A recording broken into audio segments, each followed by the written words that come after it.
柏林入圍金曲歌王朵廁所大哭掏心承受身心壓力判命活住。記者林成偉台北報導歌手柏林 Pauline 以全新創作專輯允許萬物破碎，入圍第36屆金曲獎最佳華語男歌手。柏林得知好消息時正在參加寫歌營創作新歌，開心朵倒廁所大哭，並且感性的拍了影片，感謝全公司的同事。他邊哭邊說出自己的感謝心情，但擦乾眼淚，最後一句說：好了，我要出去繼續寫歌了，他們都還在等我。整個寫歌營的夥伴們都為他尖叫鼓掌歡呼，而這張備受好評的專輯即將推出第二波靈魂主打破繭，這是柏林最黯淡低谷時期的創作。當時他被深深自我質疑籠罩，他拿起家中的木吉他，用最赤裸的吶喊，抽絲剝繭自己的心境，好好審視自我。他發現唯有最誠實的面對自己，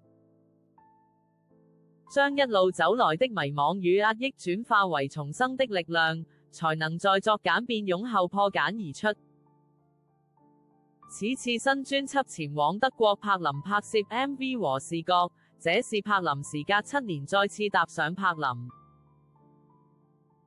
也是他首次以歌手身份來到歐洲。MV 取景於列車與柏林街道間，也讓他不禁想起那個拼命活着渴望被世界看見的自己。7年前他在英國知名舞團 Wayne McGregor 擔任舞者，巡演於歐洲各大劇院，與頂尖舞者並肩作戰。那是一段榮耀卻孤獨的歲月，最初他語言不通，人際關係流動過快，讓他承受長期的身心壓力，以及無法抵擋的思鄉情緒。但柏林沒有放棄，為了生存，他一邊打工，一邊練舞。最想家的時候，連吃到一盤空心菜都能讓他潰堤，但他知道自己沒有退路，只能不斷往前衝。